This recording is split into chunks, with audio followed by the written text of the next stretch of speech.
I saw her do it.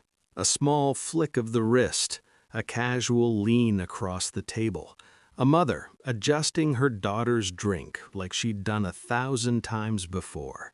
But this time, her fingers lingered too long. Something fell from her palm into my glass, dissolved without a sound. I didn't blink, I didn't breathe. I smiled. Then I stood up, lifted the glass in a toast, turned toward my brother and said, "You first." For luck. He grinned, golden, oblivious, favorite. He drank every drop, and I sat back down to watch 20 years of quiet war finally end. People think betrayal is loud. It isn't. It's quiet, domestic, polite. It looks like family dinners and Christmas photos, like matching smiles and unequal love. I learned that young. I learned it the day my mother told me, at 8 years old, "You have to understand, sweetheart, your brother just needs more.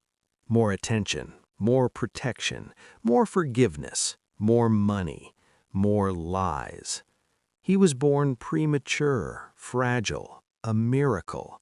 I was born second, healthy, replaceable.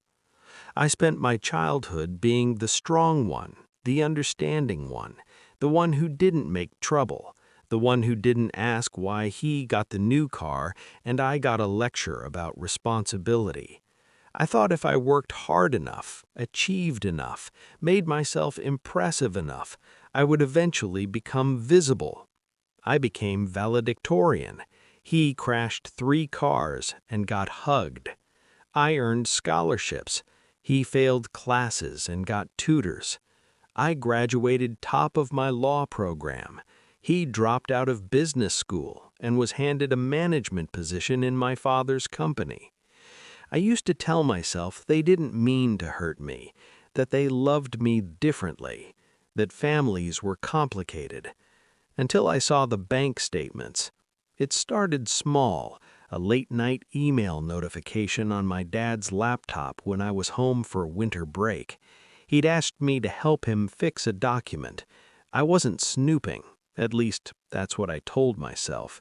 The subject line read, "Transfer confirmed, offshore account." I clicked. The numbers were obscene. Money siphoned from the company into an account under my brother's name. Years of it.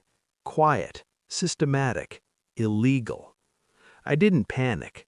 I didn't cry. I read. I forwarded everything to myself. Then I dug deeper.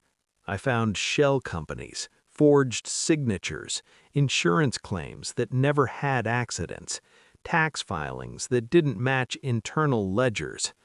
And at the bottom of it all, my mother, not my brother. My mother was the architect. He was the puppet. The golden child wasn't being protected, he was being used. And I finally understood something chilling. I was never overlooked. I was kept clean. So when everything collapsed, I'd be the only one left untouched. The good daughter, the fallback, the one they could run to when the empire fell. They had been preparing me to save them without ever loving me. That was the night I stopped being their daughter and started becoming their ending. I didn't confront them. That would have been emotional. I became patient. I finished law school, specialized in corporate litigation, interned at the exact kind of firm that prosecutes financial fraud. I never mentioned what I knew. I visited home, smiled, played the part. I let my brother brag about his company's success while knowing he didn't understand a single line of the paperwork he signed. I let my mother tell me how proud she was of my achievements, her eyes calculating, always calculating. I built a case, quietly. I copied documents every time I visited, backed up drives, collected years of evidence. I spoke to a federal investigator under the guise of academic research, asked hypothetical questions, learned exactly what would trigger a full investigation. I didn't want revenge. I wanted inevitability. Which brings us back to dinner. My graduation. Their proudest night. My mother insisted on hosting, invited investors, partners, important people.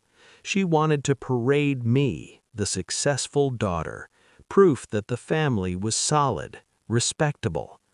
I watched her all evening, the way she hovered near my glass, the way she kept asking if I felt okay, if I was nervous, if I wanted something to relax. I'd read enough of her emails to recognize the pattern. She had done this before. Not poison, never anything dramatic. Just enough to make someone unwell, disoriented, embarrassed. She needed me to have a small, messy moment tonight. A daughter who drinks too much, gets sick, looks unstable. Because earlier that day, I had emailed her, told her I was thinking of joining a firm that specialized in financial crimes. She panicked, and when my mother panicked, she controlled the narrative. So she slipped something into my glass. And I let her, because for once, I wasn't reacting, I was timing. I stood, toasted, smiled at my brother. You first. He laughed and downed it like a hero. She went pale. She knew. She knew I knew. And she knew she couldn't stop him without explaining why. 10 minutes later, he started sweating. 20 minutes later, he was nauseous and dizzy. Not dying, just visibly, embarrassingly unwell. In front of investors, partners, witnesses. An ambulance was called. Dinner ended in chaos. And in that chaos, I did the one thing she never expected. I stepped outside and I made a phone call I had prepared months ago. I said 5 words. I'm ready to submit everything. The investigation began the next morning. Bank accounts frozen, offices raided, computers seized. My brother, confused and terrified, had no idea why federal agents were asking about accounts he didn't understand. My mother knew. She looked at me across the kitchen table 2 days later, eyes hollow. You did this. I didn't deny it. I didn't need to. You ruined us, she whispered. I shook my head. No, you just ran out of me. That was the moment she realized something worse than losing the company. She had lost control of the only child she thought she owned. The empire fell fast. Fraud charges, asset seizures, lawsuits from investors. My father took a plea deal. My brother, legally responsible for signatures he never read, faced public humiliation that shattered his golden aura. And my mother, the mastermind, the quiet genius, the woman who thought she could script everyone's role, she became the headline. I didn't celebrate. I didn't need to. Justice, I learned, is quieter than revenge, but far more satisfying. Now, months later, I think about that glass, the tiny flick of her wrist, the moment she believed she was still in control, and the moment I handed it to my brother, not to hurt him, but to expose the machine that had been built around him. They always said I was the strong one. They were right. Strong enough to walk away, strong enough to wait, strong enough to end them without raising my voice.